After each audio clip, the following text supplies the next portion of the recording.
우리가 지난 3년 반 가까운 시간을 코로나라는 시간을 보냈죠. 근데 이 코로나라는 시간을 보내면서 몇 가지 컬러가 굉장히 이렇게 드러나게 된 것 같아요. 첫 번째는 블루라는 색상이고 또 하나는 레드라는 색상인데 많이 들어보셨죠? 코로나 블루, 코로나 레드 이렇게 이야기를 하는데 코로나 블루의 그 블루는 우울을 상징하는 것이고요. 레드는 분노를 상징하는 것입니다. 그러니까 이 코로나라는 기간을 뭐 전 지구가 몸살을 앓으면서 지나오면서 사람들은 두 가지 극단적인 특징에 사로잡히기 시작했는데 하나는 극단적인 우울감에 빠지기 시작했고 또 하나는 극단적 분노에 사로잡히기 시작했다라는 것이죠. 그래서 여러분 지난 코로나 기간 동안 우리가 고통받고 힘든 것도 물론 있었지만 시대가 굉장히 급속하게 바뀌었다는 걸 우리는 좀 느끼는데 그 중에 한 가지는 뭐냐면 뭐 예를 들면 온라인이 활성화되고 뭐 교회도 뭐 본의 아니게 유튜버가 됐습니다. 뭐 이렇게 유튜브가 굉장히 뭐 이제 성황을 하고 있고 또 여러 가지 뭐 줌도 하게 되고 여러 가지 많은 뭐 여러분의 재택근무도 하고 여러 가지 변화들이 있으시겠지만 사람들의 감정선이 되게 많이 바뀌었다라는 거예요. 굉장히 우울해진 사람들이 많고요. 굉장히 분노하고 있는 사람들이 굉장히 많아요. 그러니까 3년 반의 시간 아직도 완전히 끝나진 않았지만 3년 반의 시간을 잘 돌이켜 보면 코로나가 이 땅을 더욱더 황폐하게 한 건 무엇이냐면 우리가 우울을 해결하지 못하고 우리가 분노를 해결하지 못하는 일들이 벌어졌다라는 것이죠. 왜냐하면 코로나라는 것을 통해서 전 세계가 너무 많이 바뀌었다라는 거예요. 너무 많은 급속한 변화를 통해서 이런 것이죠. 어려움을 느끼는 것들이 너무너무 많아져서 사람들의 마음에 우울과 분노라는 것이 쌓이기 시작했다라는 것입니다. 그리스도인들 가운데도 이 우울과 분노로 고통하고 있는 분들이 적지 않죠. 교회는 다니지만 하나님은 믿지만 이 우울이라는 것을 굉장히 고통스러워하고 계신 우리 교회 성도들도 있고 분노라는 거는 사실은 우리가 뭐 잘 드러나진 않지만 뭐 드러나지 않는다라는 게 다 분노가 있다고 생각하니까 뭐 다 이 정도는 하지 않나라고 우리가 생각을 하잖아요. 그러니까 이 뭐 정말 분노 조절 장애 정도까지 들어가지 않으면 우리는 뭐 다 화내지 않나? 다 분노하지 않나? 이렇게 생각하고 있지만 정말 분노가 가득한 세상 가운데 살고 있습니다. 여러분 그런 거 있잖아요. 내 마음과 내 뜻대로 진행되지 않을 때 우울해지죠. 그리고 분노가 나죠. 여러분 뭔가를 진행하고 뭔가를 살아갈 때에 지금도 여러분이 예기치 않은 문제와 예기치 않은 어려움들을 겪고 계신 분들을 보시면 두 가지 증상이 나타나거든요. 우울해 계시거나 굉장히 쉽게 분노하고 있는 자기 자신을 보거나 두 가지가 다 있는 분들도 있어요. 되게 쉽게 분노하기 시작하고 굉장히 빨리 우울감 가운데 빠져들어가 있는 자기 자신을 발견한다는 것이죠. 근데 여러분 우리가 일상적으로 뭐가 내 뜻대로 진행이 안 되고 내 계획대로 일이 진행이 안 되면 우리는 분노하고 우울한 게 어쩌면 자연스러운 현상입니다. 그러니까 하나님이 어쩌면 우리 가운데 주신 감정 중에 하나는 우울이거든요. 또 하나는 분노거든요. 근데 이게 코로나의 시기가 길어지면서 대부분의 사람들이 문제가 뭐냐면 통제하기가 어려워졌다라는 거예요. 그러니까 내 감정이잖아요. 여러분 누가 계속 우울하고 싶겠어요? 그럼 벗어나길 원하는데 내 감정인데 내 뜻대로 안 된다라는 것이죠. 누가 계속 화내고 분노하고 싶겠어요? 근데 그 마음을 조절하고 싶은데 내 뜻과 내 의지대로 잘 안 된다라는 것이죠. 그게 문제라는 것입니다. 코로나의 시기가 길어지면서 대부분의 사람들이 이런 감정들을 통제할 수 있는 컨트롤을 잃어버렸는데 이런 것이죠. 쉽게 우울해지고 쉽게 분노하는 것이죠. 점점 용서하기는 어려워지고 이 화를 내는 건 점점 쉬워지는 상태가 되고 있는 우리의 모습을 발견하게 된다는 것이죠. 근데 오늘 본문은 여러분이 아시는 요셉이라는 인물인데 요셉은 우리보다 훨씬 더 심각한 상황이었거든요. 뭐 이 사람은 그냥 뭐 코로나 팬데믹 정도가 아니라 여러분 아시는 것처럼 뭐 너무 심각한 상황을 뭐 17세부터 30세까지 엄청나게 오랜 13년 동안 겪은 거죠. 분노보다 용서를 선택한 사람이라는 건 여러분 잘 아시니까 너무도 당연해 보여요. 그러니까 예를 들면 요셉이 야, 저 사람 화내도 돼. 저 사람 저렇게 우울해도 돼. 그럴 만한 사람이고 저 사람은 복수해도 돼. 차라리 복수하니까 너무 옆에 있는 나도 기분이 좋다. 시원하다. 그럴 만한 당위성을 가지고 있는 존재였다라는 것이죠. 그러니까 요셉이란 사람이 화를 내면 야, 요셉은 화를 내야지. 요셉이 우울해 있으면 야, 저 사람은 어떻게 안 우울하겠어. 당연히 우울할 수밖에 없지라고 이게 마땅히 그럴 수밖에 없는 사람이었다라는 거예요.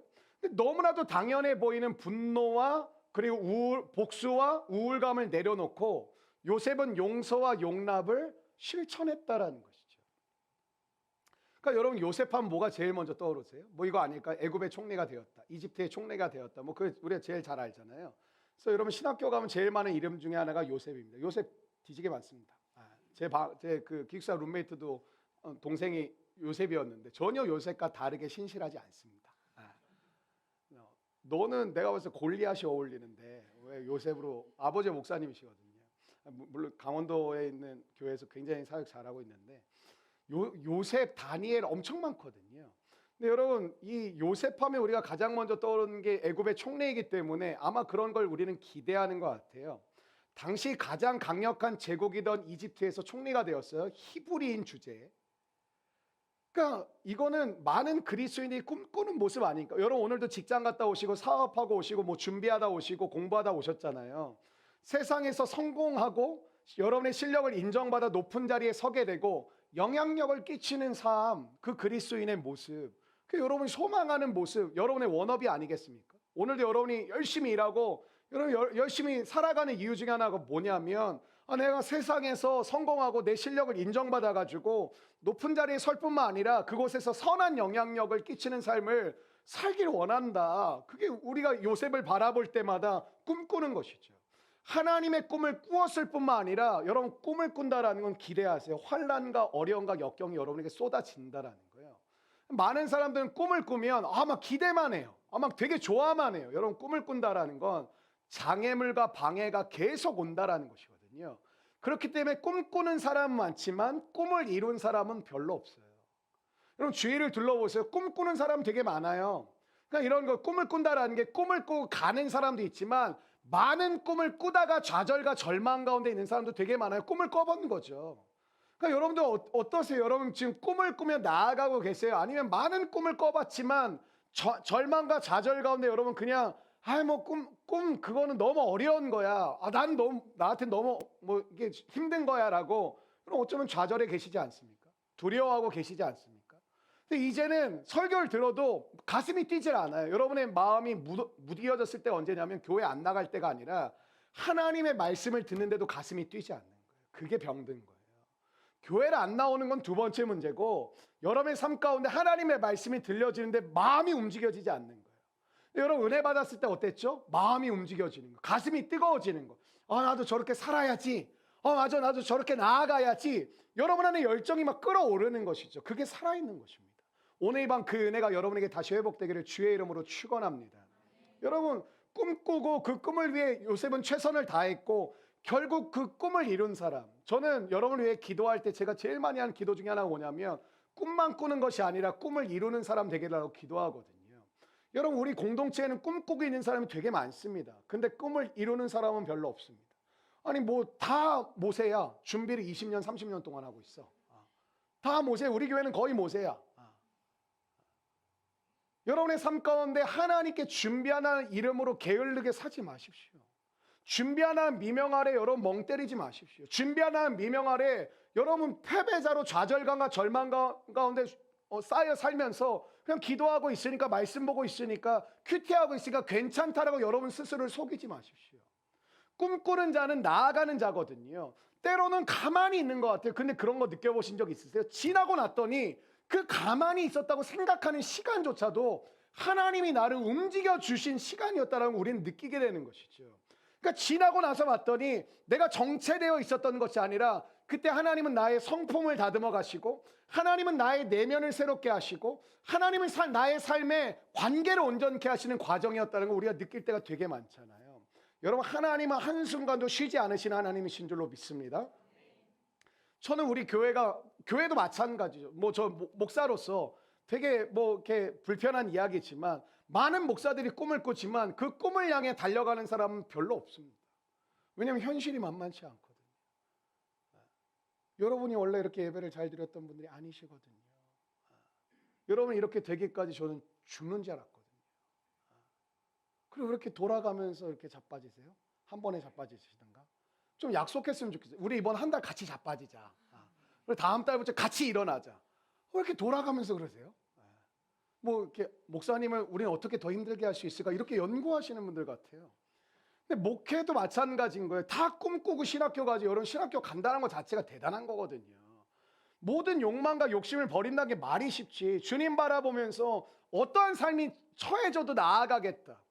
그러니까 여러분 이런 거예요. 먹고 사는 문제를 주님께 드리겠다라는 게 목회자, 여러분 신학교 가면 그 분명하게 드러나요. 왜냐하면 이거는 벌어서 먹고 살 소망이 별로 안 보이거든요. 근데 한국 교회는 내리막길이 된 지 여러분 이미 15년이 지났어요. 여러분 지금 벼랑 끝에 서 있어요. 여러분들이 그냥 교회 다니고 우리 교회가 좀 분위기가 괜찮으니까 괜찮다고 생각할지 모르겠지만 여러분 현실을 자꾸 직시하셔야 돼. 벼랑 끝에 있는 우리가 다시 기어 올라가 가지고 하나님의 부흥과 하나님의 역사를 본다라는 건 말처럼 쉬운 거 아닙니다. 저도 그런 거 하나님의 영광을 보고 싶고 하나님의 뜻이 이루어지길 원하고 하나님의 역사가 우리 공동체 가운데 내 목회 가운데 하나님 계속 일해 주셨으면 좋겠고 그 은혜를 보길 원하는데 그 삶의 과정은 첫 번째 기도하는 거 하나만 해도 힘든 거예요. 날마다 내가 주 앞에 무릎을 꿇고 주님께 맡기는 삶을 드리는 그 기도의 행위를 드리는 것조차도 때로는 쉽지 않아요. 왜? 전쟁이거든요. 여러분 삶 마찬가지죠. 제가 여러분을 볼 때마다 한 가지 안타까운 게 꿈꾸는 사람 되게 많아. 근데 5년, 10년 동안 옆에 봤는데 이뤄가는 사람 별로 없어. 왠지 알아요? 힘들거든요.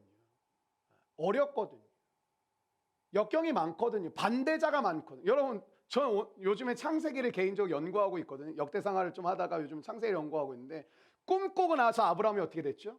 꿈을 받고 나서 요셉이 어떻게 되죠? 꿈을 오고 나서 탄탄대로가 펼쳐지고 시온의 대로가 열리는 것이 아니라 어떻죠? 장애물이 쏟아져. 반대자가 일어나요.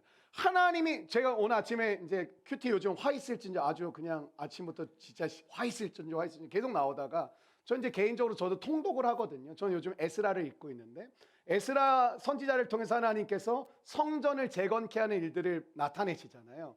근데 에스라에게 하나님 꿈을 주세요. 가서 성전을 재건해라. 너가 가서 전해라. 내가 이 예루살렘의 새로운 성전을 짓겠다고 처음에 이제 스룹바벨을 통해서 성전이 지어지거든요. 근데 이 성전이 지어져 가는 과정 가운데 첫 번째 나타나는 게 뭐냐면 반대자가 나타나요. 이름은 아주 그냥 촌스러워. 달드네아 스달보스네라는 사람이 나와가지고 얘네 나쁜 놈이에요. 얘네 잘못했어요. 계속 편지를 써요 왕한테. 아닥사스다 왕이요, 다리오 왕이요. 왕조가 바뀔 때마다 계속 투서를 넣어. 얘네 잘못됐어요. 얘네 잘못됐어요. 그리고 오늘 끝나고 여기 이제 사거리 나가면 저 건너편에 요 지역구 국회의원이 걸었거든요. 저도 좀 열받았는데 그 물레 로데오 거리에 제2세종문화회관이 들어오기로 결정했는데 이번 주에 서울시장님께서 여의도에 할 거다. 용두포에 살지 않나요? 네, 뭐 그 여의도공원 끝자락에 이제 한강의 르네상스를 다시 한번 하겠다. 지금 14세기요. 하여튼 하겠다 그래가지고 지금 갔는데 근데 한편으로는 거기 있는 게 그림이 더 좋을 것 같긴 해. 이 로데오 거리 뒤편에 이 고품격 세종문화회관이 들어온다는 게 난 그림이 안 그려졌거든요, 사실은. 여기 영등포 시장을 무시하는 게 아니라 영등포 시장과 이 완전 이런 둘러싸져 있는데 여기 세종문화회관이 들어온다고 막 그랬는데 갑자기 이걸로 왜 여러분들 눈이 반짝이는 거죠? 네. 뭐 그런 일들이 있었어요 이번 주에. 여러분이 꿈꾸는 것도 그런 거 아닌가요? 이 세상 가운데 인정받고 하나님의 뜻을 나타내게 되는 선한 영향력을 끼치고 그럼 여러분에게 요셉처럼 좋은 모델은 어디 있겠어요? 너무 좋은 모델이죠. 근데 여러분 이 본문에서 말하는 메시지가 여러분 요셉에 대한 내용이 되게 많거든요. 창세기가 1장부터 50장까지 돼 있는데 1장부터 11장을 원역사라 그래요. 그게 뭐냐면 오리지널 히스토리라 그래가지고 태초에부터 시작해가지고 하나님이 시작하신 이 세상을 창조하신 이야기가 쭉 나와요. 근데 12장부터는 본격적으로 구원의 역사가 나타나는데 여러분 잘 아시는 것처럼 아브라함이 나오거든요. 아브라함이 12장부터 25장까지 메시지가 쭉 나오다가 이삭은 스토리가 별로 없어요. 26장 딱 한 장밖에 안 나요. 나올 게 없지. 고생한 게 없는데, 애쓴 게 없는데, 그냥 풍요롭게 자란 그냥 그 자식이거든요. 나 이삭처럼 살고 싶은데. 근데 여러분, 근데 27장부터 또 누가 나오냐? 야곱이 나오는데 야곱은 거의 50장까지 사실 나와요. 분량이 되게 많죠. 근데 37장부터 요셉이 등장해서 쭉 이제 50장까지 연결이 되거든요. 그럼 그 분량 많은 요셉에 대한 스토리 가운데 과연 요셉의 내용이 애굽에 총리됐다. 그 성공 신화와 성공 스토리, 지금으로 하면 서민갑부에 출연할 만한 그런 요셉의 모습을 우리 가운데 나타나기 위하여 주님은 이렇게 많은 분량으로 우리에게 말씀하고 계실까? 아니라는 것이죠. 여러분 나중에 결국에 권력을 줍니다. 그럼 뭐예요? 그동안 자기가 당한 것들을 갚아줄 수 있다라는 거예요. 여러분이 부자 되고 싶은 심리가 두 가지가 있다고 저는 생각하는데, 하나는 편하게 살고 싶은 거고, 하나는 누구도 여러분을 건드리지 못하게 살고 싶은 거예요. 왜? 갚아줄 수 있거든요. 누가 여러분한테 건드리면 여러분이 아무것도 없을 때는 그냥 당해야 되지만, 여러분이 권력이 생기거나 돈이 많아지거나 성공하거나 뭐 명예가 생기면 어떻죠? 함부로 여러분에게 하지도 못할 뿐더러 여러분이 그것을 갚아줄 만한 힘이 생겼다는 걸 여러분이 스스로 인지하거든요. 이 더러운 세상을 살다 보면 자꾸 느끼는 게 뭐냐면 무시당해요. 자꾸 비교를 당해요. 자꾸 내 인생을 어렵게 만들어요. 그러니까 어떻죠, 우리는? 그러니까 성공하고 싶은 거예요. 하나는 그냥 편하게 살고 싶은 이 세상의 논리가 저와 여러분에게도 뼛속까지 들어와 있고, 또 하나는 무엇이냐면 갚아주고 싶다. 여러분, 요셉은 한두 명이 요셉의 인생이 힘들겠습니까? 가족이 힘들겠습니다. 가족이 팔아먹었는데. 근데 요셉이 이집트의 총리가 됐다가 이집트 넘버 2거든요. 지금으로 하면 미국이나 중국의 2인자가 됐다는 소리예요. 그럼 뭐죠? 갚아줄 수 있는 힘이 생긴 거예요. 근데 요셉은 왜 그럼 갚아주지 않았을까? 왜 복수하지 않았을까? 여러분, 요셉의 용서는 우리가 생각하는 것 이상입니다. 어쩔 수 없이 그냥 하나님 믿으니까 용서해야지가 아니라, 그는 갚아주고도 남을 만큼의 힘과 권력을 이미 갖게 되었어요. 그럼 여러분, 그걸 선택 안 한다는 게 어려운 거죠. 요셉에게는 분노하고 보복해야 할 마땅한 이유가 있어서 이런 거죠. 마치 드라마에 나오는 우리 집안의 원수 같은 놈, 더 글로리, 송혜교. 그런 것 좀 보세요. 그거 보면 사람들이 되게 기뻐하잖아요. 연진아, 성경들은 안 보고 다들. 여러분의 삶 가운데 여러분, 요셉이 한 집안의 어떤 사람이었죠? 한 집안의 후계자였어요. 아주 유복한 가정에서 자라서 아버지의 특별한이 아니라 아주 그냥 너무 편애스러운 사랑이죠. 그러니까 그런 거 있잖아요. 여러분의 부모님 그런 멘트 자주 하시면 믿지 마세요. 난 똑같이 사랑했다. 그럴 수 없습니다.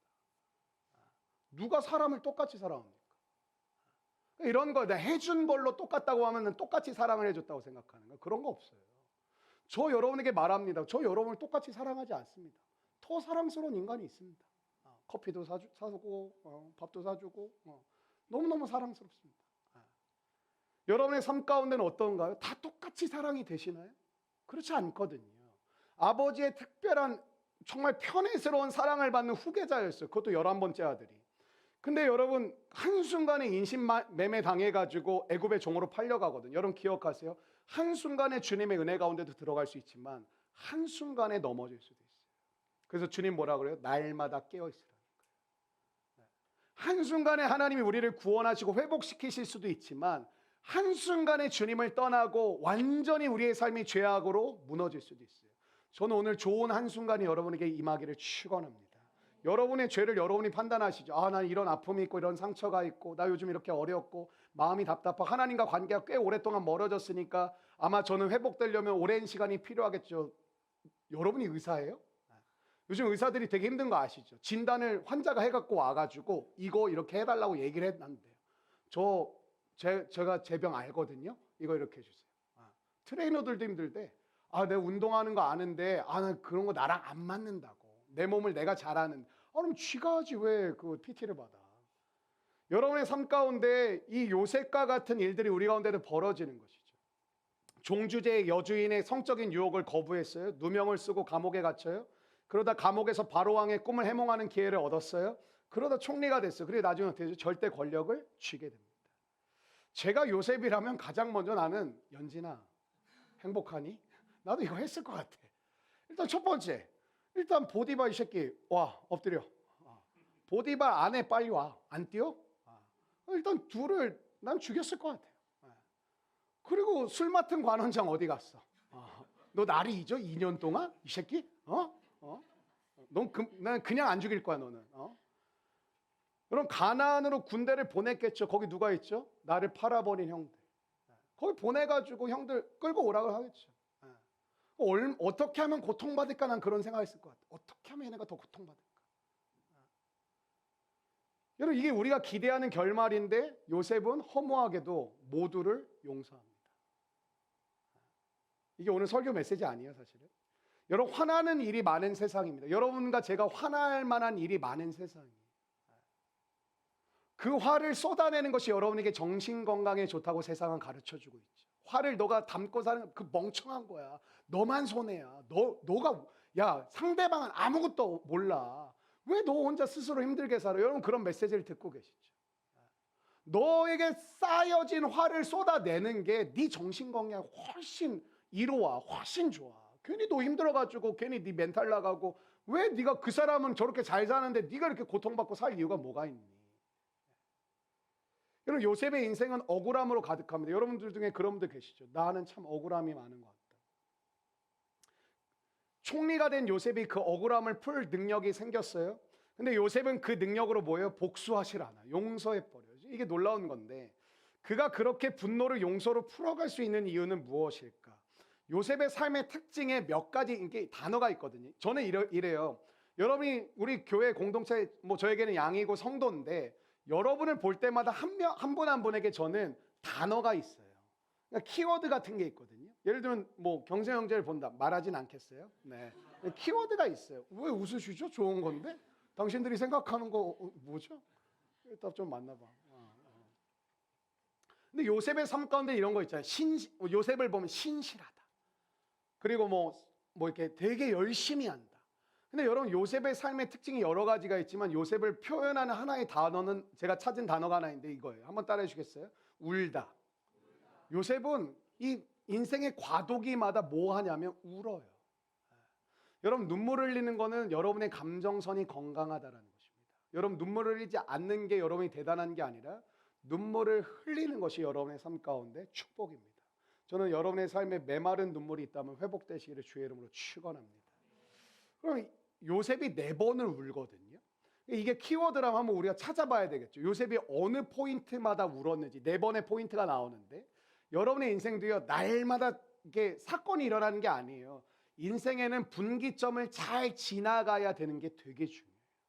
여러분 날마다 주님을 바라보며 살아가는 것도 너무너무 중요하지만 여러분의 인생에 굉장히 중요한 분기점, 중요한 그 포인트를 하나님 안에서 잘 한 번씩 이렇게 넘어가는 것들이 되게 중요한데 요셉에게는 4번이 나와요. 30세가 될 동안 4번이 나오는데 첫 번째 요셉이 울게 된 거는 17살 때였습니다. 언제였냐면 인신매매 당해가지고 팔려갈 때 요셉이 첫 번째 웁니다. 엄청 울어요. 여러분 요셉에게 아버지 야곱은 요셉을 굉장히 편애했죠. 채색 옷을 입혔다는 건 뭐냐면 이런 걸 지금으로 하면 맞춤 정장을 입혀줬다라는 거예요. 여러분 형들은 어떤 옷을 입고 있냐면 작업복을 입혔어요. 그럼 여러분 그 옷만 봐도 알겠죠. 넌 일하지 마. 니네들 일해. 그런 뜻인 거예요.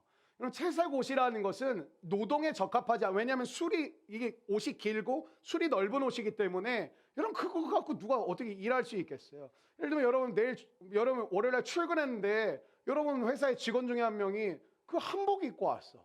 그럼 일하겠다는 거겠어요? 일하겠다는 게 아니지.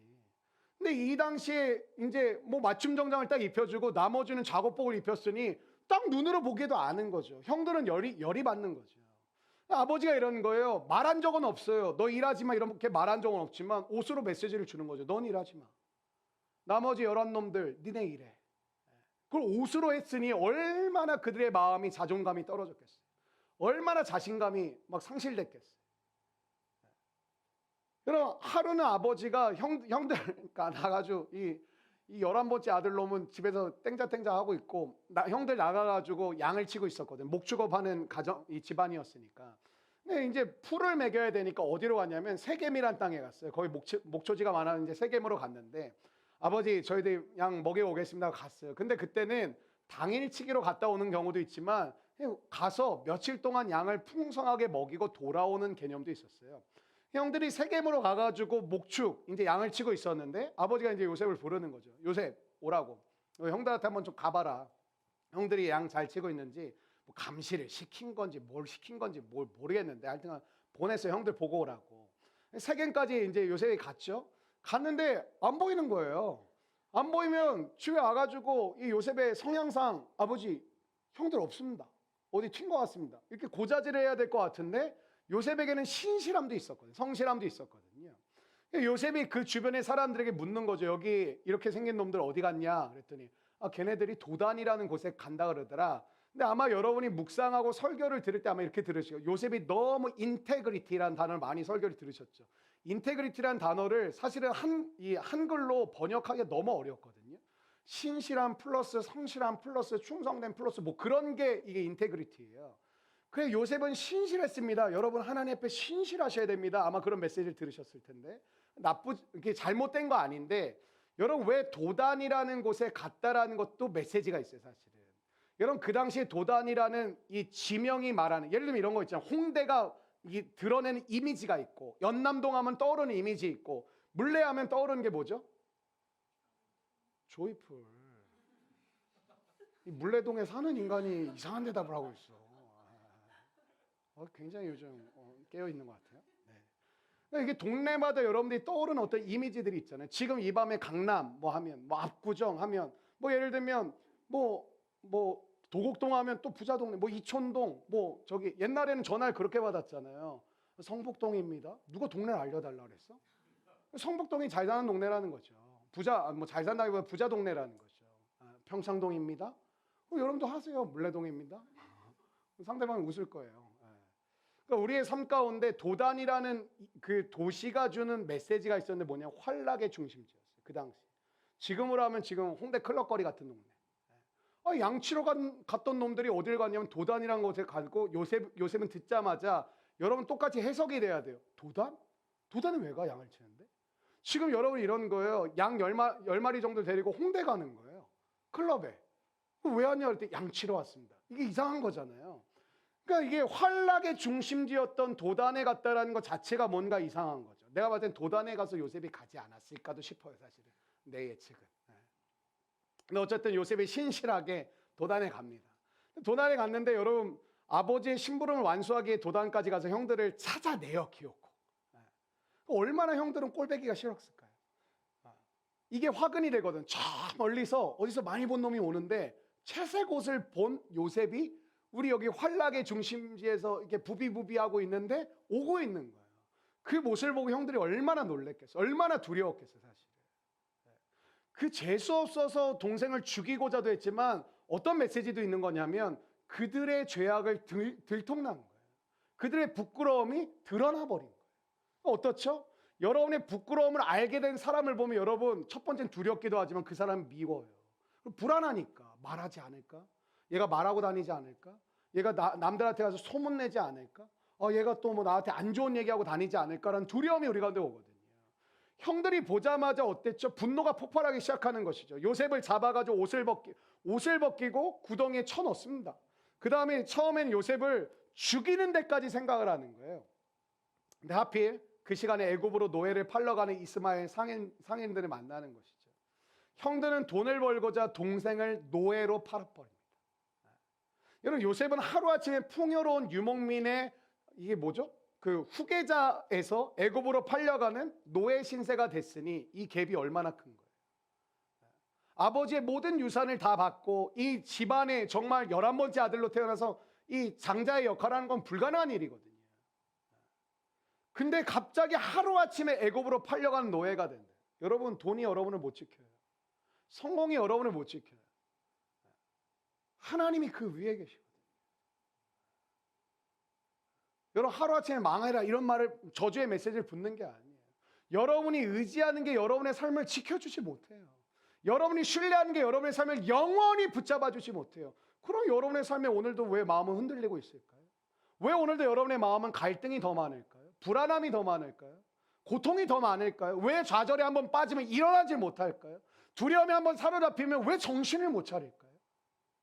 사랑하는 여러분, 오늘 주님 앞에 나아가게 되는 복된 은혜의 시간이 되기를 축원합니다. 여러분 이때 처음으로 요셉은 울어요. 그냥 우는 게 아니라 울부짖어요. 여러분 이때 요셉의 나이가 17살입니다. 우리 나이로 하면 고등학교 1학년입니다. 얼마나 무서웠겠어요. 요셉이 구덩이에 형들이 구덩이에 넣어버리는데 여러분 뭐 이렇게 구덩이가 얕은 구덩이가 아니에요. 엄청 깊은 구덩이에 넣어버린 거예요. 구덩이에 넣으니까 공포를 느끼는 거죠. 형들한테 뭐라 형들 살려달라고. 야, 왜 그러냐고. 야, 나 좀 꺼내달라고. 엄청 막 외치기 시작했겠죠. 처음에 형들의 장난인 줄 알았겠죠. 괴롭히다가 자기도 잘못한 게 생각이 났겠죠. 막 고자질하고 잘못한 건 생각나니까 형들이 열받아서 나 정신교육 시키나 보다. 그래도 꺼내줄 거라고 생각했겠죠. 근데 점점 분위기가 이상해지는 거예요. 구덩이 위에서 형들의 잔인한 웃음소리가 들려지기 시작하는 거예요. 계속해서 형들에게 미안하다고 용서해달라고 사정하는데 형들이 어떠냐면 위에서 밥 먹고 앉아 있는 거예요. 먹을 거 가지고 왔거든요. 형들이 요셉 그 구덩이에서 밥을 먹으면서 웃는 거예요. 잔인한 장난이 언제쯤 끝날까 생각하는데 갑자기 형들이 줄을 던져주면 올라와 임마. 올라가면 생각했겠죠. 아 이제 장난이 끝났나 보다. 나 진짜 이제 나 돌아가면 아빠한테 진짜 다 잃을 거야. 그 생각하고 있었겠죠. 근데 올라가 보니까 이게 분위기가 그런 게 아닌 거예요. 자기가 생각했던 거와 다르고 올라갔던데 이스마엘 상인이 자기를 위아래로 스캔을 하더니 끄덕끄덕거리더니 넷째 형 유다한테 돈을 한 뭉태기를 주는 거예요. 그리고 형이 나를 쳐다보지도 않고 그냥 가버리는 거예요. 그리고 그 사람들이 와가지고 이 요셉을 손발을 묶어버리고 어떻게 했을까요? 낙타에 태워가지고 끌고 가는 거예요. 처음에는 꿈이다. 이게 뭔 일인가 막 정신이 없었겠죠. 근데 요셉이 할 수 있는 건 딱 하나밖에 없었습니다. 르우벤 형, 유다 형 부르는 것밖에 없는 거예요.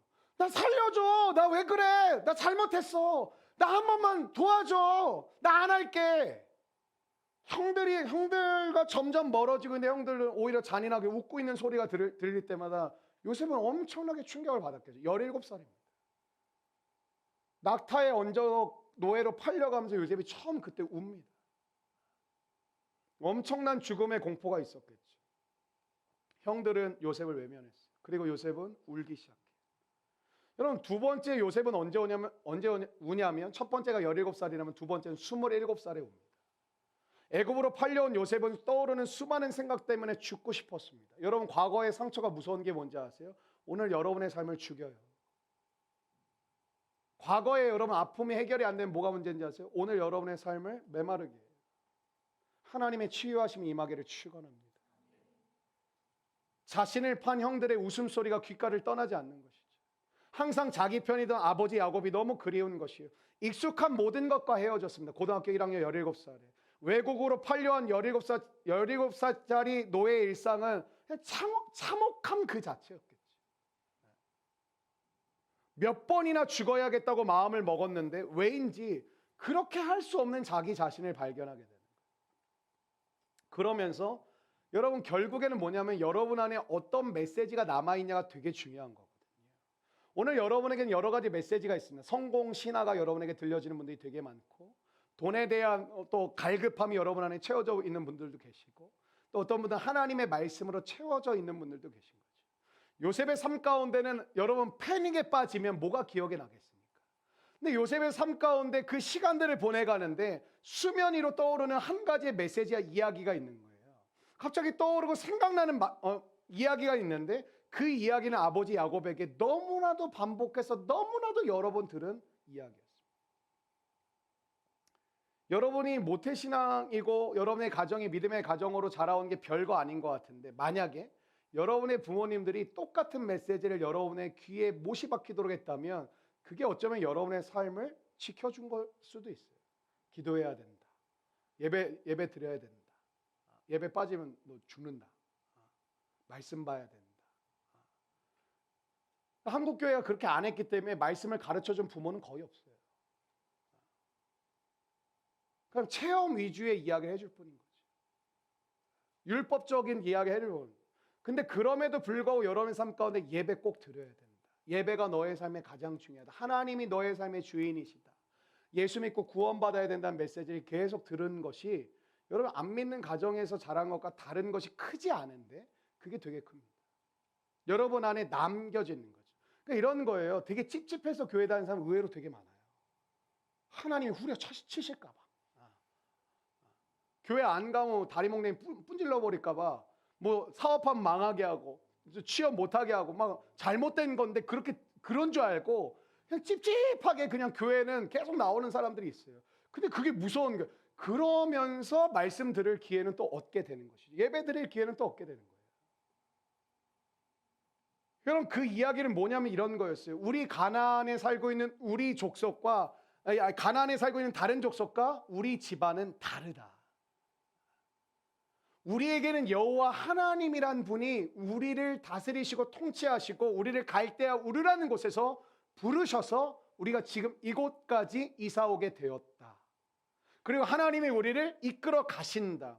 그 하나님은 지금도 계시는데 증조 할아버지 아브라함에게도 나타나셨고 너의 할아버지 이삭에게도 나타났고 난 너의 아버지 나 야곱에게도 그 하나님은 나와 함께 하셨다. 그 하나님은 이제 너와 함께 하신다.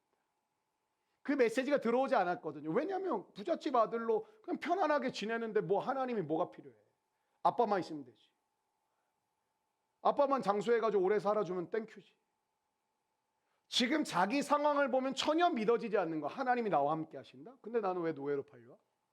하나님 나와 함께 하신다? 이 참혹한 일상을 보내는 게 하나님 나와 함께 하시는 거야? 이 고통스러운 시간을 보내는 게 하나님이 나와 함께 하시는 거야? 이해할 수 없는 이 시간을 견뎌야 되는 게 내가 해야 되는 하나님의 자녀로서의 삶이야? 전혀 받아들이기 어려운 거예요. 근데 시간이 지나가면서 점점 그 이야기가 요셉의 마음 가운데 들어오는. 왜? 여러분 극심한 고통 가운데 들어가면 남는 게 없거든요. 뭘로 해결할 거예요? 해결할 수 있는 도구가 아무것도 없잖아요. 근데 요셉의 마음 가운데 계속 안 들려졌던, 안 믿어졌던 메시지가 수면 위로 올라오기 시작하는. 하나님이 너를 이끄신다. 하나님이 너와 함께 하신다. 하나님 너를 도우신다. 여러분 아브라함과 이삭과 야곱의 하나님을 믿었기에 그는 그 하나님과 동행하는 삶을 어떻게 하냐면 선택합니다. 저는 오늘 이 예배 가운데 여러분이 마지막 결론은 딱 하나예요. 한번 따라해 주시겠어요? 선택하자. 선택하세요. 그냥 은혜 받고 오늘 좀 괜찮아졌어요 라고 돌아가지 마시고, 여러분 요셉보다 힘든 사람이 있습니까? 노예로 팔려가신 분은 없잖아요. 그래도 요셉이 그 힘든 과정을 통하여 요셉의 전환점이 되었던 건 무엇이냐면 하나님을 선택했어요. 노예로서 살아가는 일상이 바뀌어지지 않았어요.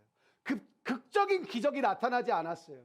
근데 그의 마음 가운데 계속해서 스물스물 올라오는 메시지가 있었어요. 여호와 하나님에 대한 이야기. 아버지 야곱에게 귀에 못이 박히도록 들었던 그 메시지. 근데 요셉의 결과 어떻게 했냐면 노예라는 삶을 살아가면서 그 하나님을 믿기로 선택을 합니다. 근데 신기한 게 뭐냐면 요셉의 삶이 그 선택을 통하여 눈빛이 바뀌고 삶의 모습이 다시 한번 바뀝니다. 엄청 열심히 노예를 합니다. 엄청 성실하게 노예 일을 합니다. 엄청 신실하게 노예로서 살아갑니다. 여러분 그 10년이 전에 요셉의 나이가 17살에 팔려와서 10년이 돼서 27살이 되었어요. 그가 그 바로왕, 이집트의 바로왕의 경호대장이었던 보디발의 집 가정 총무가 되는데, 잘 들으세요. 보디발의 가정 총무가 되었다라는 것은 단순히 잘 됐네 그게 아니에요. 노예로서 가장 높이 올라갈 수 있는 자리에 올라갔다라는 거예요. 이 노예로서 이 사람이 올라갈 수 있는 최고의 자리에 올라간 게 보디발 장군의 집에, 왕의 호위 대장의 집에 가정 총무가 된 거예요. 여러분 왕의 측근인 보디발의 집은 거의 작은 궁궐 수준입니다.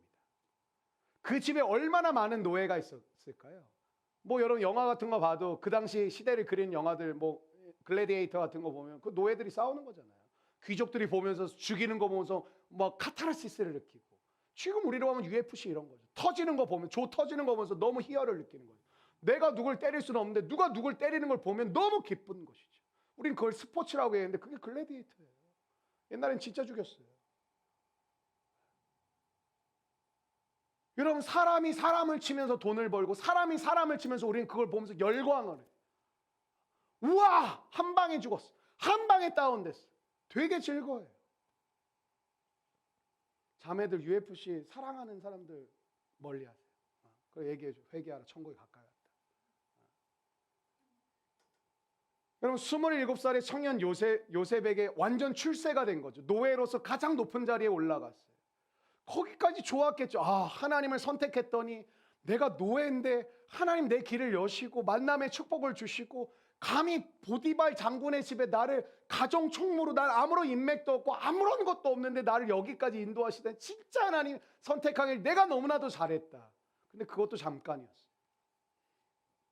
27살에 혈기가 막 불끈불끈 올라오는 이 남자 청년 요셉을 바라보는 끈적끈적한 시선이 있었던 것이죠.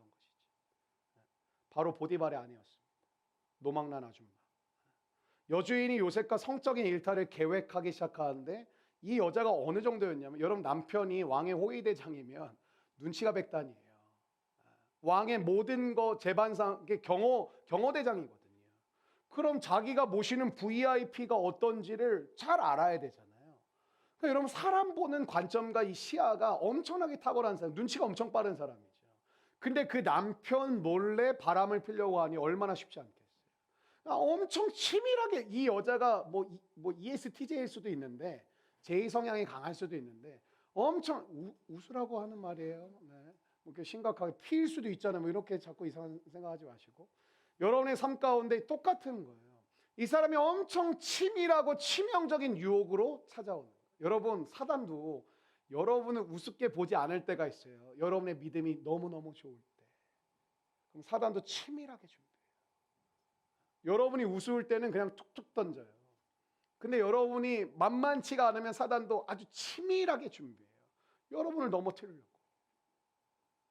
여러분 요셉은 이 여인의 유혹으로부터 자신을 지켜냈죠. 자기가 입고 있는 옷을 딱 잡으니까 옷 벗어 던져버리고 그냥 도망쳐버렸잖아요. 그가 유혹을 이길 수 있었던 힘은 뭐죠? 그가 믿고 신뢰하던 하나님이 그를 지켜주신 줄로 믿습니다. 여러분 창세기 39장 9절에 보니까 이 믿음으로 지켰어요. 그런즉 내가 어찌 이 큰 악을 행하여 하나님께 죄를 지으리까. 여러분 죄의 유혹이 여러분에게 밀려올 때 하나님 10초만 생각하세요. 진짜 이길 수 있습니다. 여러분 죄의 유혹이 밀려올 때 하나님 1분만 묵상하세요.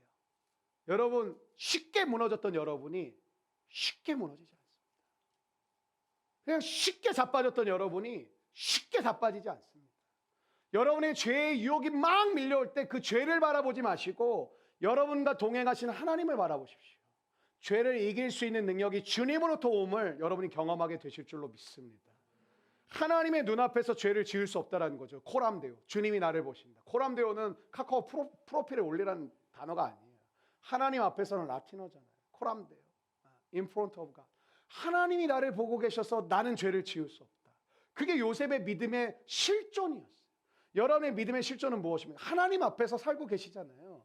하나님 앞에 있을 때 이런 거죠. 여러분 누가 나를 보고 있는데 죄 져요? 안 져요. 사람만 나를 보고 있어도 우리는 되게 착한 척해요. 괜찮은 척해요. 매너 있게 해요. 근데 사람이 보고 있다는 의식이 사라질 때 특별히 언제죠? 내가 홀로 있을 때 진짜 내 모습이 나오거든요.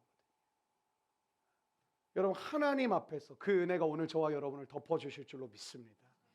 보디발의 아내가 이 일에 관하여 열받았죠. 이 종놈이 너 한 방이야. 그리고 누명을 씌워요. 자신의 유혹을 피해 도망간 요셉의 겉옷. 이놈이 나를 겁탈하려고 했다. 소리 질리가 이놈이 도망가는데 내가 그놈을 잡았는데 옷을 잡아가지고 그냥 도망쳐버렸다. 근데 요셉이 여러분 전혀 두려워하지 않았어요. 왜 그런지 아세요?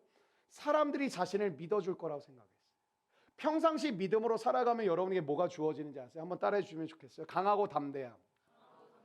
강하고 담대함은 은사가 아닙니다. 하나님 앞에서 살아가면 여러분에게 주시는 축복입니다. 하나님을 믿음으로 살아갈 때 뭐예요? 떳떳한 거예요. 떳떳하면 여러분 뭐가 두렵겠어요? 내가 떳떳한데 뭐가 사람을 의식하겠어요? 내가 떳떳한데 왜 주눅 들겠어요? 왜 우리는 강하고 담대하지 못하냐? 내 안에 떳떳하지 못한 믿음입니다. 우리는 강하고 담대해지지 않아요. 그리고 그걸 뭐라고 하냐면 성향이라고 해요. 여러분 성경에 보면 기드온이 강하고 담대한 성향이었습니까? 여호수아가 강하고 담대한 성향이었습니까? 그건 성향이 아니에요. 하나님을 바라볼 때 여호수아가 강하고 담대하게 나아갔어요. 기드온이 하나님의 약속을 믿고 선택했을 때 그에게 없었던 강하고 담대함이 나타났습니다. 여러분 강하고 담대하십시오. 보디발이 누구예요? 왕의 경호대장이에요. 뭘 믿었어요? 지난 10년간 그가 어떻게 살았는지를 주변 사람이 다 안다고 요셉은 믿었기 때문에 사람들이 나를 믿어줄 거라고 믿었어요. 여러분 왕의 경호대장은 아까도 말씀드렸지만 참과 거짓을 구별하는 게 직업이에요. 그럼 뭘 믿었겠어요? 이 보디발이 자기가 어떠한 존재인지를 누구보다도 잘 알 거라고 요셉은 믿었을 거예요. 그렇기 때문에 보디발이 내가 참되게 진실되게 자기에게 했다라는 걸 알고 있고 자기 아내지만 자기 아내의 평상시 삶을 남편으로서 알고 있었고 바람 필 만한 여자라고 아마 생각했을 거라고 느꼈을 거예요. 그래서 요셉은 난 죄도 안 지었으니 나 괜찮을 거야. 그리고 하나님이 나를 지켜주고 계시니 나 괜찮을 거야. 그리고 보디발도 나를 믿어줄 거야. 근데 보디발이 아내의 말을 듣고 분노해요. 저 썩을 놈 봐라. 키워줬더니 배은망덕한 짓을 하네. 그리고 요셉을 가둬버리라고 해요. 집 안에 감옥이 있었어요. 이 도대체 무슨 상황일까요? 분명히 보디발의 눈은 이 모든 일을 알고 있다는 눈빛처럼 보여요, 요셉에게. 근데 왜 자기를 감옥에 가두라고 할까? 알고 있는 것 같은데. 자기 아내가 거짓됨을 알고 있는 것 같은데. 내가 진실되게 당신에게 살았다는 걸 알고 있는 것 같은데. 왜 나를 가두라고 할까? 이런 군인들이 와서 요셉의 두 팔을 붙잡아 끌고 가버립니다. 보디발을 향해 소리 지르지 않았겠는 주인님, 당신은 나를 아시지 않습니까? 주인님, 당신은 내가 어떤 존재인지 알고 계시지 않습니까? 형들에게 팔려서 루벤 형, 시므온 형, 유다 형 한번 살려줘. 잘못해서 도와줘라고 그 트라우마가 10년 만에 똑같이 발생합니다. 주인님, 아시지 않습니까? 제가 이럴 만한 행동 안 하는 사람이라는 건 주인님이 더 잘 아시지 않습니까? 제가 지금까지 10년 동안 주인님 앞에 이렇게 살지 않을 만한 사람이라는 거 아시지 않습니까? 여러분 때로는 이렇게 기도하고 계시지 않으세요? 하나님, 저 하나님 앞에서 성실하게 살지 않았습니까? 하나님 보시기에 저 정직하게 살지 않았습니까? 근데 이 결과가 무엇입니까? 왜 저에게 이런 시련을 주시는 겁니까? 왜 저에게 이런 아픔을 주시는 겁니까? 여러분 이때 요셉의 눈에서 피눈물이 쏟아지지 않았겠어요? 요셉이 울어요 이때. 감옥에 끌려가면서 요셉은 10년 동안 쌓아온 모든 수고가 무너져 버리는 물거품과 같은 일을 경험하면서 피눈물을 쏟으면서 울부짖어요. 주인님. 이게 두 번째 요셉의 울음이었습니다. 세 번째 언제 우냐? 39살 총리가 돼서 세 번째 웁니다. 요셉이 이제 39살 장년이 되었습니다. 애굽의 둘째 권력자가 되어서 모든 것을 다 쥘 수 있는 상황인데 요셉은 지금 울고 있어요. 창세기 42장 8절과 5절을 자막을 통해 여러분 한번 같이 읽어보실까요? 시작. 요셉은 그의 형들을 알아보았으나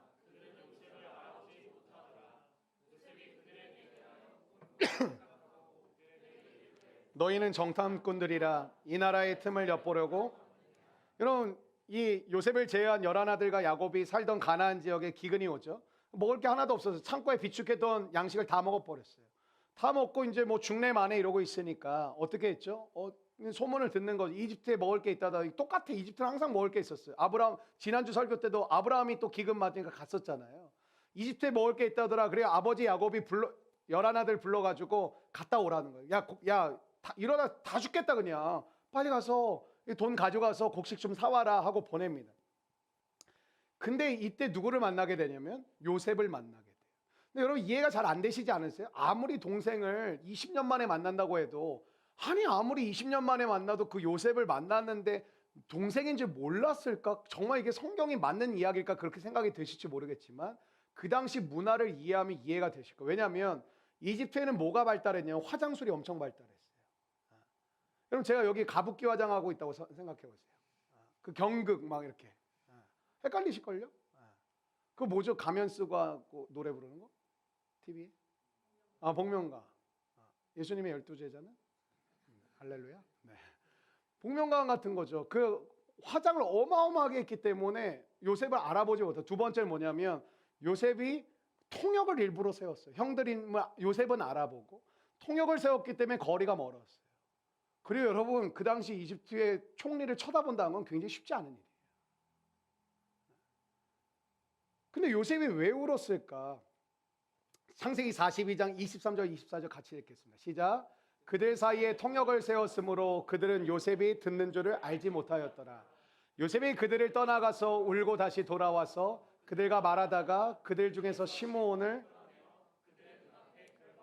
여러분 요셉은 형들을 보자마자 북받쳐 오르는 감정 때문에 피해서 울다가 다시 돌아왔는데 이제 형들은 요셉이 통역을 세운 걸 보니까 히브리 말을 못 알아듣는 줄 알았는데 그때 지들끼리 막 속닥속닥 거리는 거예요. 왜냐하면 니네 스파이 아니야? 내가 딱 보니까 니네 관상이 스파이야. 니네 스파이가 아니라면 니네 여기 한 명 놔두고 다시 갔다 와. 그리고 물어보는 거예요. 니네 아버지가 뭐 살아 계시느냐? 아버지 니네 동생이 또 있지 않냐? 그런데 뭐 다 알아맞추는 것처럼 얘기를 하는 거예요. 그럼 니네가 이게 진짜면 그 동생까지 다 데리고 와라. 뭐 이런 거 딜을 하는 거죠. 근데 창세기 42장 21절 22절 마지막으로 한번 읽어보실까요? 시작. 그들이 서로 말하되 우리가 아우의 일로 말미암아 범죄하였도다. 그가 우리에게 애걸할 때에 그 마음의 괴로움을 보고도 이 괴로움이 우리에게 임하도다. 르우벤이 그들에게 대답하여 이르되 내가 너희에게 그 아이에 대하여 죄를 짓지 말라고 하지 아니하였더냐. 그래도 너희가 듣지 아니하느니라. 그러므로 그의 핏값을, 형들이 자기 죄를 고백하는 걸 들을 거라고 생각을 못했겠죠. 우리가 이렇게 고통받는 건 그때 임마 니네가 요셉을 팔아가지고 우리가 그 죄값을 우리가 받는 거라고. 그 얘기를 요셉이 정말 당황스러운, 갑자기 예상치 못한 순간에 그걸 들어버리니까 요셉의 마음이 이게 주체가 안 되는 거예요. 요셉이 히브리 말을 할 줄 모른다고 생각한 큰형 르우벤이 형제들에게 말하죠. 형이 잠깐 빠진 사이에 팔아버렸거든요. 지금 우리가 이 괴로운 일을 당하는 이유는 전에 우리가 동생 요셉에게 저지른 죄에 대한 징계다. 하나님이 우리에게 지금 벌하시는 거다. 그때 요셉의 애걸복걸할 때 니네가 살려줘. 그냥 적어도 죽이지 말고 팔지 말았어야지. 그래서 우리가 그에 대한 달가운 지금 벌을 받고 있는 것이다. 갑자기 형들이 자신에 대한 이야기를 쏟아놓기 시작하고 벌써 20년도 더 지난 이야기를 하고 있는데 자기가 팔려왔던 그 비참한 날이 눈에 선명하게 느껴지는 거예요. 요셉이 그 자리에 가만히 머물러 있을 수가 없어서 잠시 자리를 피해서 웁니다. 마음속 깊이 싸우던, 더 정확하게 말씀드릴까요? 22년 전 당했던 그 상처와 아픔이 오늘의 일처럼 느껴져서 그 마음에 복받쳐 오르는 마음을 쏟아냅니다. 이런 감정을 회복하는 가장 중요한 것 중에 하나가 뭔지 아세요? 눈물이 회복돼야 돼요. 눈물이 회복돼요. 많이 우셔야 돼요. 하나님 앞에서 운다는 게 무슨 차이가 있냐? 여러분, 우리는 자신의 신세 한탄하며 울 수 있어요. 자기 연민에 빠져 울 수 있어요. 자기가 비참해서 울 수 있어요. 근데 하나님 어떻게 하시냐면 처음엔 그렇게 울게 하시다가 여러분에게 소망을 주시며 소망을 발견케 하고 울게 하세요. 여러분이 그 수렁에서 나올 수 있는 길을 보여주시며 울게 하세요. 그 모든 상황을 알고 계신 하나님을 보게 하시며 울게 하세요. 여러분, 오늘 치유의 눈물이 여러분에게 떨어지기를 축원합니다. 22년 전에 절망과 상처가 치밀어 올라왔죠. 총리가 되어 9년을 살면서 이제는 지워질 만도 하고 이제는 잊어질 만도 한데 그날의 이야기가 들리자마자 요셉의 감정이 출렁였습니다. 마음의 상처가 아문 줄 알았었는데 아니었던 것이죠. 참으려 해도 참을 수가 없었습니다. 여러분, 요셉이 아무도 보이지 않는 곳에서 통곡했어요. 이것이 요셉의 세 번째 39살 총리가 되고 난 다음에 9년째 되는 날 울었던 울음입니다. 요셉이 마지막으로 울었던 내용이 오늘 본문 45장이거든요. 사실 이제 앞에 내용을 길게 얘기한 게 오늘 본문이 뭐냐면 요셉이 네 번째 마지막 울었던 이야기를 기록하고 있는 게 오늘 본문 45장의 이야기인데 1절과 2절의 말씀 다시 한번 읽어보실까요? 1절과 2절입니다. 시작. 요셉이 시종하는 자들 앞에서 그 정을 억제하지 못하여 물러가라 하고 그 형제들에게 자기를 알리니 그때 그와 함께한 다른 사람이 없었더라. 요셉이 큰 소리로 오니 애굽 사람에게 들리며 바로의 궁중에 들리더라. 여러분, 요셉은 놀라운 절제력을 가지고 있었습니다. 왜냐하면 형들을 봤는데 울지 않아요. 동요하지 않아요. 요셉은, 여러분, 요셉이 노예로 팔려가가지고 이집트의 2인자가 됐다라는 건 이 사람은 감정 절제력이 탁월한 사람입니다. 보통 냉철한 사람이 아닌 거죠. 아주 분명한 사람이었던 거예요. 근데 지금 요셉은 자신의 감정을 주체할 수가 없다라고 1절과 2절에서 고백하는 거예요. 그는 주변의 애굽 사람들에게 모두 나가! 얘기했겠죠. 근데 2절에 뭐라고 얘기해요? 요셉이 큰 소리로 오니. 여러분, 자신의 감정을 들키지 않으려고 했다면 나가라고 한 다음에 들리지 않을 정도의 크기로 울어야 되는 게 맞아요, 사실은. 자기 신하들에게 자기의 그 모습을 보여주고 싶지 않으니까 나가라 그랬잖아요. 그럼 그 소리가 들리지 않게 작게 울었어야 되는데 감정 주체가 안 돼요. 여러분, 은혜 받으면 어떤 건지 아세요? 무아지경에 빠지는 게 아니라 내가 나를 컨트롤할 수 없다고 생각하기 때문에 무아지경이라고 여러분 느끼시는데 무아지경이 아니라 나를 넘어선 하나님의 다스림 가운데 들어가기 때문에 무아지경처럼 느껴져요. 주체가 안 돼요. 여러분, 내가 하나님 앞에 막 그런 말, 나 나름대로 은혜 받고 있는데 왜 목사님 나보고 더 은혜를 받으라고 그래요? 더 깊어지라고 하지. 여러분이 절제가 가능한 은혜는 사실은 더 깊어지셔야 돼요. 하나님이 우리를 만지실 때 우리는 주체할 수가 없어요. 하나님이 내게 함께 하시면 내가 경험할 때 난 주체가 안 돼요. 주변의 시선 보이지 않아요. 엉엉 소리가 나와요. 그냥 눈물이 쏟아져요. 왜? 나를 만드신 그 주님이 내가 내 앞에서 목도하게 되거든요. 저는 여러분이 주님을 만나게 되시기를 주의 이름으로 축원합니다. 여러분, 울음소리는 애굽 사람에게도 들렸고 심지어 바로의 궁중에까지 들릴 정도로 엄청나게 울었다는 거죠. 여러분, 5절에 이렇게 얘기합니다. 당신들이 나를 이곳에 팔았다고 해서 근심하지 마소서, 한탄하지 마소서. 하나님이 생명을 구원하시려고 나를 당신들보다 먼저 보내셨나이다. 7절, 하나님이 큰 구원으로 당신들의 생명을 보존하고 당신들의 후손을 세상에 두시려고 나를 당신들보다 먼저 보내셨나니. 요셉은 형들과 만난 이 자리에서 한 가지를 깨닫게 되었다는 걸 고백해요. 내 삶에 일어났던 지난 모든 일을 내가 왜 일어났는지 알게 되었다라는 거예요. 여러분, 요셉이 오늘 마지막 네 번째 눈물을 흘리는데 세 번째까지 눈물을 흘릴 땐 뭐죠? 딱 이거예요. 요셉의 삶 가운데 해결되어지지 않는 질문 하나가 있었어요. 이 질문이에요. 나는 왜 여기에 이렇게 있는가? 나는 왜 여기에 이렇게 있는가? 이 질문에 답을 얻질 못했어요. 나는 왜 팔려가야 되는 것인가? 나는 왜 하나님의 뜻대로 살았는데 억울하게 누명을 써서 감옥에 갇혀야 되는 것인가? 왜 내 상처는 회복이 되지 않는 것인가? 요셉의 앞에 세 번째 눈물들은 울었을 때는 울지만 이해가 되지 않는 것. 내가 왜 여기 이렇게 있어야 되는가? 오늘 주님 앞에 나오지 못하는 많은 사람들의 문제가 이 질문이거든요. 나는 왜 이렇게 살아가고 있는가? 나는 왜 여기 이렇게 놓아져 있는 것인가? 하나님이 살아계시다면, 하나님이 나를 사랑하신다면 이 모습 이대로 내 모습을 이렇게 놔두시는 게 맞나? 그런 하나님이 정말 사랑의 하나님이신가? 그런 하나님이 정말 나를 눈동자처럼 지키고 계신 하나님, 난 안 믿어진다. 난 안 믿어진다. 성경은 끊임없이 우리에게 이야기합니다. 믿으라고 얘기합니다. 여러분, 믿음을 어떻게 생각하셔요? 나 예배 드렸어요. 11조하고 헌금 잘 드렸어요. 저 봉사도 했어요. 그 믿음의 모습은 맞습니다. 성경에서 말하는 그 모든 행위의 목적이 있다고 합니다. 주님 안에 거하라는 것입니다. 주님께 속하라는 것입니다. 저 예배를 드렸어요. 그래서 주님께 속하게 되었어요. 저 헌금을 드렸어요. 주님께 속해 있기 때문에 전 드리고 있어요. 저 봉사하고 있어요. 주님께 속하였기 때문에 주님의 몸으로서 저는 주님의 영광을 드리길 원해서 봉사하고 있어요. 근데 우리는 목적이 없이 뭐 했어요? 그 이해가 안 되는 거예요. 근데 나는 왜 이렇게 이 고통 가운데 나를 두시는가? 이 정도면 좀 하나님 할 만큼 하시지 않았나? 이 정도 힘들었으면 힘들 만큼 두시지 않았나? 근데 하나님의 이 고통스러운 삶의 현장은 나는 왜 여기 있어야 되는지 모르겠다라는 것이죠. 자신이 형들에게 팔려 보디발의 집에 가게 된 거 이해하지 못했어요. 내가 왜 여기 있어야 되는가? 보디발의 집에서 일하다 억울하게 감옥에 간 거 이해가 되지. 내가 왜 이 감옥에 있어야 되는가? 그 감옥에서 나와 왕궁에 들어와 총리로 살게 된 거, 그 모든 것들이 요셉이 원한 게 아무것도 없어. 팔려간 거, 감옥에 들어간 거, 총리가 된 거 잘 된 거 같죠. 그것조차도 요셉의 삶의 계획에는 아무도 자기가 계획해 본 게 아무것도 없었어요. 그냥 아버지 야곱의 후계자로 가나안 땅에 편하고 멋지게 살다가 그 집안을 이어받아서 떵떵거리고 살고 싶었는데 왜 이렇게 떠돌아다니는 인생이 되어야 되는가? 그는 이 질문에 답을 얻지 못했어요. 오늘 여러분이 방황하는 이유가 뭔지 아세요? 답을 얻지 못했어요. 그래서 여러분과 제가 뭐 하고 있는지 아세요? 답을 찾으려고 노력하고 있어요. 열심히 공부해 보는 거예요. 열심히 일해 보는 거예요. 열심히 준비해 보는 거예요. 열심히 살아보는 거예요. 왜?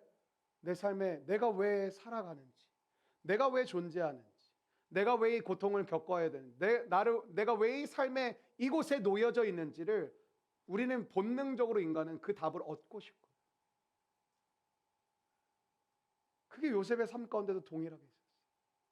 이런 거, 내가 실수하고 내가 잘못해서 감옥에 갇히고 내가 실수해서 내가 이렇게 팔려왔다면 이해라도 하겠다. 근데 요셉은 잘못한 게 없으니까 더 이해가 안 돼. 내가 그렇게 뭘 잘못했는데, 내가 여기 들어갈 만한 일을 뭘 했는데, 나는 그냥 충성했을 뿐이고 신실하게 살았을 뿐이고 하나님을 선택했는데 그 결과가 감옥에 갇히는 것인가? 여러분, 요셉의 인생에 일어난 수많은 일들을 생각해 보면 그가 원해서 얻은 것은 하나도 없었어요. 뭐 채색옷 달라고 했어요? 아빠, 저 채색옷 입혀주세요. 그런 적 있어요? 그럼 아빠가 입혀준 거예요. 야곱의 후계자가 된 거 원하지도 않았어요. 애굽왕 바로의 경호대장 보디발의 종이 된 것도 상상하지도 못했던 일이에요. 죄수가 된 건 전혀 삶에 이런 일이 있을 거라고 예상치도 못했던 일이에요. 애굽의 총리가 된 것은. 우리 공동체도 보면 여러분이 극심한 어려움과 실패감에 처했을 때 다 똑같더라고. 내가 왜 이렇게 돼야 돼, 목사님? 갑자기 일어난 일, 예상치 못했던 일, 해석이 안 되는 일. 근데 이해가 안 되는 건 저는 이런 일을 당할 만한 일을 한 적이 없는데, 저 그렇게 나쁘게 살지 않았는데, 저 예배 잘 드리고 있었는데, 저 하나님 바라보고 있었는데, 주님의 인도하시는 건데 이렇게 나아가고 있었는데 왜 저는 이런 거죠?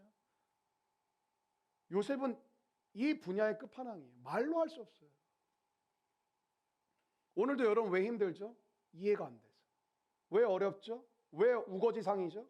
너무 답답해서. 난 여기 올 만한 일을 한 적이 없는데. 난 이런 대우를 받을 만한, 난 그런 행동을 한 적이 없는데. 요셉은 뭐 했어요? 그저 하나님과 하루하루를 살았을 뿐이에요. 그는 자기 인생의 굴곡에 대한 이유를 전혀 찾지 못했어요. 그런데 오늘 이 45장의 이 순간, 마지막 눈물 흘리는 이 순간에 요셉이 자신의 삶 가운데 일어났던 모든 일의 이유, 그 모든 질문에 대한 답을 얻었어요. 네 번째 눈물은 다른 눈물이었어요. 이렇게 얘기해요. 형님들이 나를 이곳에 팔았다고, 나를 노예로 팔았다고 해서 판 것에 대해 자책하지 마십시오. 이게 말이 되는 이야기입니까? 저를 애굽으로 팔려가게 하신 분은 하나님이십니다. 하나님의 계획입니다. 하나님이 기근의 때에 우리 집안을 보존하시기 위하여, 지켜주시기 위하여, 하나님의 약속을 이루시기 위하여 하나님이 나를 당신들을 통해 팔려가게 하신 것입니다.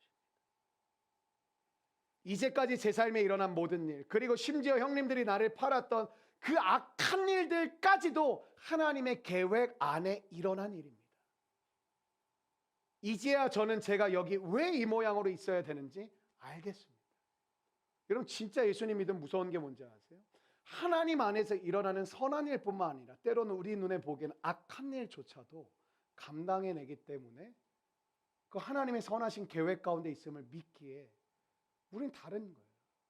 넘어질 수는 있지만 완전히 막 추락하지 않는 거예요. 여러분 오늘 이 메시지를 4번에 울었죠. 이 요셉의 키워드가. 이 말씀은 오늘 우리 삶 가운데 한번 적용하고 오늘 말씀을 맞춰보면 이 땅을 살아가는 우리는 끊임없이 찾아오는 수수께끼 같은 것들이 있죠. 뭐야? 왜 이러는 거야? 내 인생인데 진짜 모르겠어. 내가 왜 이런 상황을 겪어야 되는 거? 왜 내가 이런 어려움을 당해야 되는 거? 내가 왜 이런 고통 속에 있어야 되는지 답을 얻지 못하는. 여러분 개척해서 어려운 게 뭔지 아세요? 지난 7년 동안 개척교회 목사로서 살아오면서 어려웠던 건 딱 하나예요. 답을 모르겠어요. 왜 이런 시간을 내가 보내야 되는 건지. 그냥 나 하나님의 신실한 종으로 하겠습니다 해가지고 왔을 뿐인데 왜 이 고통의 시간과 왜 이런 아픔의 시간, 왜 이런 억울한 시간을 나는 보내야 되는 건지. 그게 제일 어렵더라고요. 죄송해요. 내가 잘못한 것도 아니야. 성도가 근데 내가 왜 이 고통을 내가 왜 당해야 돼? 내가 잘못하기로 해서 내가 겪으면 이해를 하고 내가 잘못하지도 않아. 자기들끼리 싸우다 왜 나한테 욕하고 있어? 그런 일들이 저한테는 수백 번이었어요. 지난 7년 동안. 이해가 안 되는 거예요. 그리고 그게 마음에 계속 쌓이는 거예요. 하나님 앞에서 그리고 제 마음도 어느 순간 병들었다고 내가 엄청 우울해지더라고요. 그리고 화가 주체할 수 없이 나오더라고요. 주변은 또 이해를 못하고 목사님이 왜 이렇게 나한테 화를 목사님 이렇게 저의 연약함과 부족함일 수도 있어요. 여러분도 아마 그러실 거예요. 수없이 당해온 여러분의 마음 가운데 고통과 아픔과 눈물이 우리 안에 때로는 우울로 나타나고 때로는 분노로 나타나고. 코로나 기간이 점점 사람들을 쉽게 화내게 만들고 쉽게 우울하게 만들고. 왜? 감당이 안 되는 어려움이거든요. 내 잘못도 아닌데 우리 잘못도 아닌데 우리로 하여금 통곡하게 하는 일들이 너무 많은 거예요. 우리 교회 간사들, 여러분 간사들이 아무것도 아닌 것 같죠. 간사들은 여러분들을 보면서 우는 사람들이에요. 그래서 여러분들 만나러 쫓아다니고 여러분들 빚졌어요? 밥 먹어요? 커피 마셔요? 왜 하는지 아세요? 여러분의 삶을 듣고 하나님 앞에서 울라고 이 사람들 세우셨거든요. 통곡하라. 간사나 목양원이나 목사나 제일 위험할 때가 뭔지 아세요? 눈물이 메말라. 여러분을 위하여 기도하는데 내가 눈물이 나지 않을 때 그때 저는 병들었다고 저는 느끼는 거예요. 내가 지금 주님부터 멀리 떠났구나.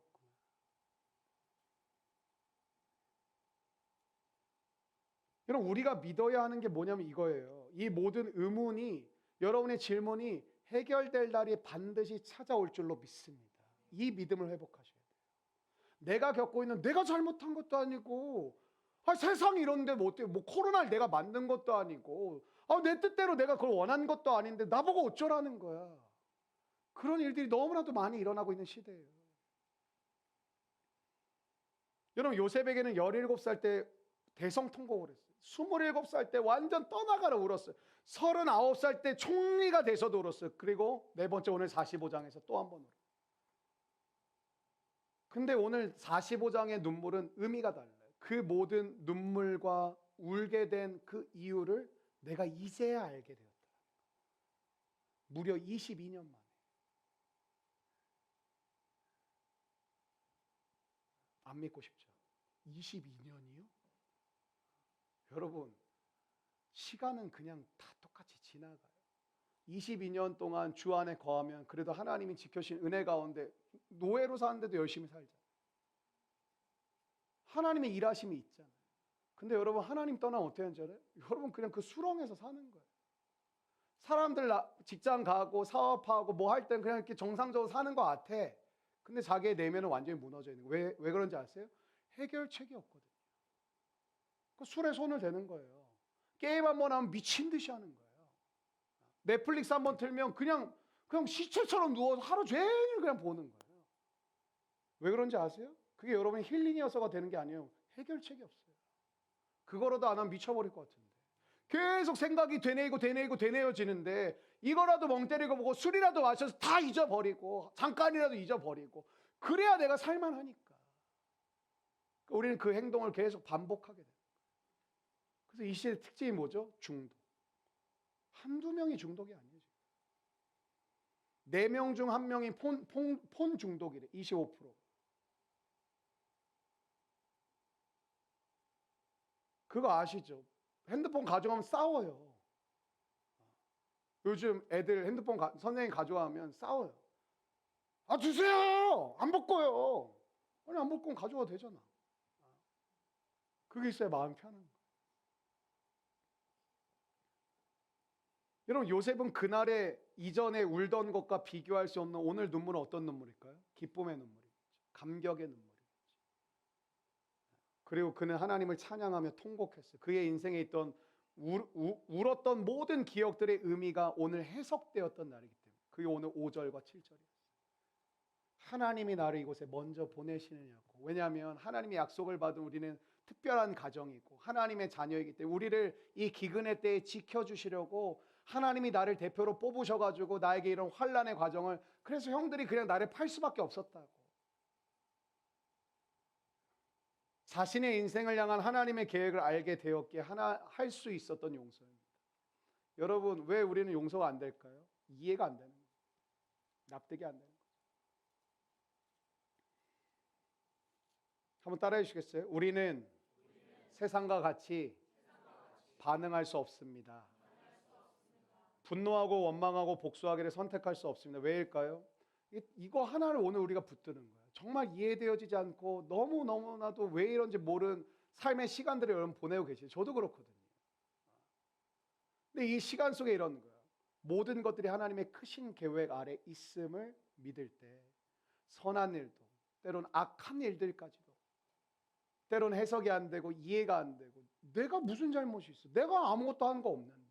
그런 말이 내 입에서 절로 나오는 상황이지만 그럼에도 불구하고 우리의 모든 삶이 하나님의 크신 계획 아래 있음을 믿는 그 믿음, 그 믿음이 회복되기를 축원합니다. 이 진리를 믿으시기를 축원합니다. 여러분, 하나님이 여러분의 어려움을 이렇게 가져가시는 게 아니에요. 여러분의 삶의 과정을 통하여 그 모든 것들이 이해되어질, 왜 하나님이 그렇게 해오셨는지를 알게 될 그 의문을 해결해 주실 그날이 있습니다. 여러분, 하나님 떠나면 어떻게 될까요? 평생 그냥 그 상태로 살다 끝나는 거예요.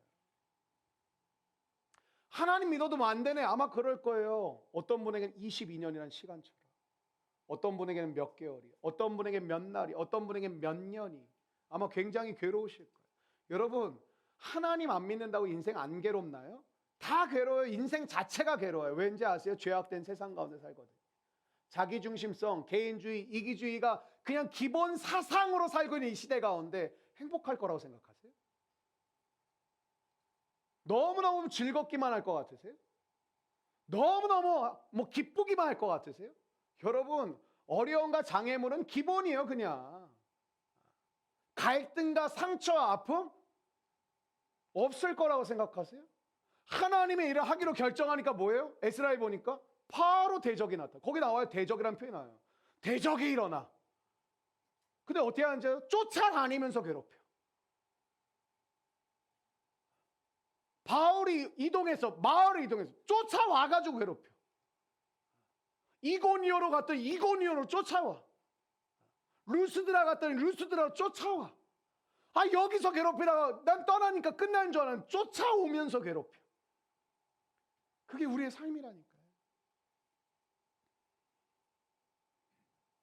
여러분, 우리가 우는 울음의 이 의미가 때로 하나님께서 이런 날을 주실 줄로 믿습니다. 이 모든 것들이 이해되어질 그날, 이 모든 것들의 의문이 풀어질 그날, 그날을 믿기 때문에 오늘도 우리는 모든 게 다 이해되어지진 않지만, 모든 게 다 받아들여지지 않지만, 모든 게 다 기쁘지 않지만, 솔직히 그런 모든 상황 가운데 이 모든 것을 합력하여 선을 이루신다는 그 하나님의 약속과 진리를 믿기 때문에 주님 앞에 나와 예배 드리는 줄로 믿습니다. 한 가지 말씀드리고 말씀 마치겠습니다. 구원이라는 게 뭐냐면, 제가 우리 교회 이제 성경 공부 많이 하잖아요. 구원할 때 가리키는 두 가지 개념. 하나는 관계다. 죄로 인해 깨어졌던 하나님의 관계가 구원을 받았기 때문에 하나님과 관계가 회복된 거, 구원은 관계라고 생각하면 된다. 또 하나는 뭐냐면 칭의, 성화, 영화인데 이거 지금 설명드릴 시간은 없고요. 칭의가 뭐냐면 하나님이 구원을 시작하셨다. 성화가 뭐냐면 하나님이 구원을 이루어 가신다. 영화가 뭐냐면 하나님이 구원을 완성하신다라는 거예요. 그래서 구원은 3단계가 아니라 구원은 삶이에요. 구원은 인생이에요. 하나님이 시작하셨고 하나님이 이루어 가시고 하나님이 완성하실 줄로 믿습니다. 이게 우리의 삶이에요. 그분이 시작하셨어요. 그분이 이루어 가세요. 그분이 완성시키실 거예요. 그렇기 때문에 하나님이 나보다 앞장서 가셔야 돼요. 나의 우선지는 우리 주님밖에 없어요. 왜? 그분이 시작하셨고 그분이 이루어 가시고 그분이 완성하실 것이기 때문에. 오늘 여러분이 어떤 믿음으로 주 앞에 찬양하고 기도하길 원하면 딱 이거예요. 주님이 시작하셨습니다. 주님이 이루어 가고 계신 줄로 믿습니다. 주님이 완성하실 줄로 믿습니다. 그 마음 회복될 때 때론 여러분의 오늘 요셉처럼 이해되어지지 않는 삶, 답이 나오지 않는 나의 인생, 이것도 해보고 사람도 만나보고 먹기도 해보고 동호회 가입도 해보고 자전거도 타보고 오토바이도 타보고 모두 사보 소유도 해보고 계속 바꿔보고 뭣도 해보고, 근데 그 모든 걸로 또 해결되어지지 않는 내 인생의 본질적 질문, 나는 왜 여기 이렇게 있어야 되는 것인가? 나는 왜 이 고통의 시간을 보내야 되는 것인가? 여러분, 주께서 주님 안에 거할 때, 주님 안에 여러분이 속할 때 하나님께서 반드시 여러분의 삶에 새로운 눈물을 흘리게 하실 날을 주실 줄로 믿습니다. 그날에 우리는 합력하여 선을 이루시는 그 하나님을 새롭게 만나게 되실 줄로 믿습니다. 기억하세요. 하나님이 시작하셨다. 하나님이 이루어 가신다. 하나님이 완성한다. 한번 따라해 주실까? 하나님이 시작하셨다. 하나님이 이루어 가신다. 하나님이 완성하신다. 이게 구원이에요. 그 구원의 삶을 살아가는, 구원의 인생을 살아가는 하나님의 귀한 백성들 되시기를 주의 이름으로 축원합니다.